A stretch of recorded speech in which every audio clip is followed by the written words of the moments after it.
abantu benshi bakunze kuvuga ko indege ari igisiga kiguruka. Ubu bwoko mureba bwitwa amphibian cyangwa se flying boat.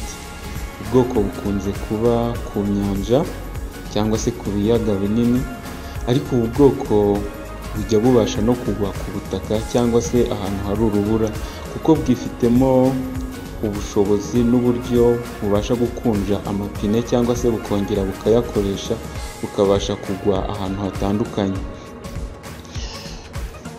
Ubu bwoko ntabwo bukunze kuba bunini cyane kuko bufite ubushobozi bwo gutwara abantu bari hagati y'umwe n'icumi.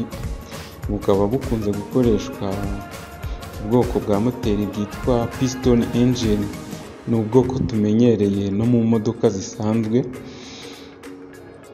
Ubu bwoko rero bukaba bukunze gukoreshwa na ba mukerarugendo, bugakoreshwa n'abantu bari gutanga ubutabazi bw'ibanze, bugakoreshwa kandi nanone no mu buryo bw'intambara. Hari indege z'intambara zikozwe muri ubu buryo.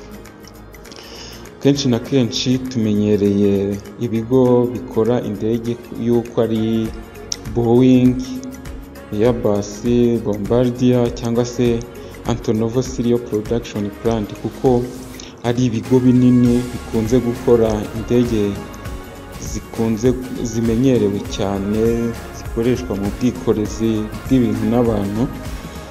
Izi nazo kandi mu minsi iri imbere tuzazirebaho birambuye. Amakampani abasha gukora indege zo mu bwoko bwa amphibian nka Aerovolga iboneka yo mu gihugu cy'Uburusiya, ikunze gukora indege zitwara abantu hagati y'umwe n'umunani. Hari de Havilland Canada nayo ikunze gukora izi ndege kandi ikabikora no mu bwoko bwa gisirikari. Hari WACO Aircraft Corporation yo muri nayo ikunze iboneka mu gace ka Battle Creek mu ntara ya Michigan. Ikunze kugira ikaba itwara abantu hagati y'umwe na batatu. Hari Aero Marine Plane and Motor Company yo muri Leta Zunze Ubumwe za Amerika, ikaba ikora indege za gisirikari zo muri ubu bwoko. Hari Aviation Industry of China nayo ikaba ikora indege zo muri ubu bwoko. Hari na Airtime Aircraft yo muri Australia nayo ikaba ikora indege zo muri ubu bwoko.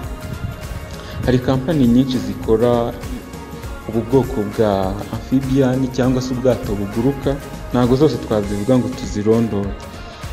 Ubutaha rero tuzabagezaho uburyo ndetse n'imbaraga indege ikoresha kugira ngo ibashe kuguruka mu kirere, ikoranabuhanga riyikoze kugira ngo indege ibashe kuguruka mu kirere.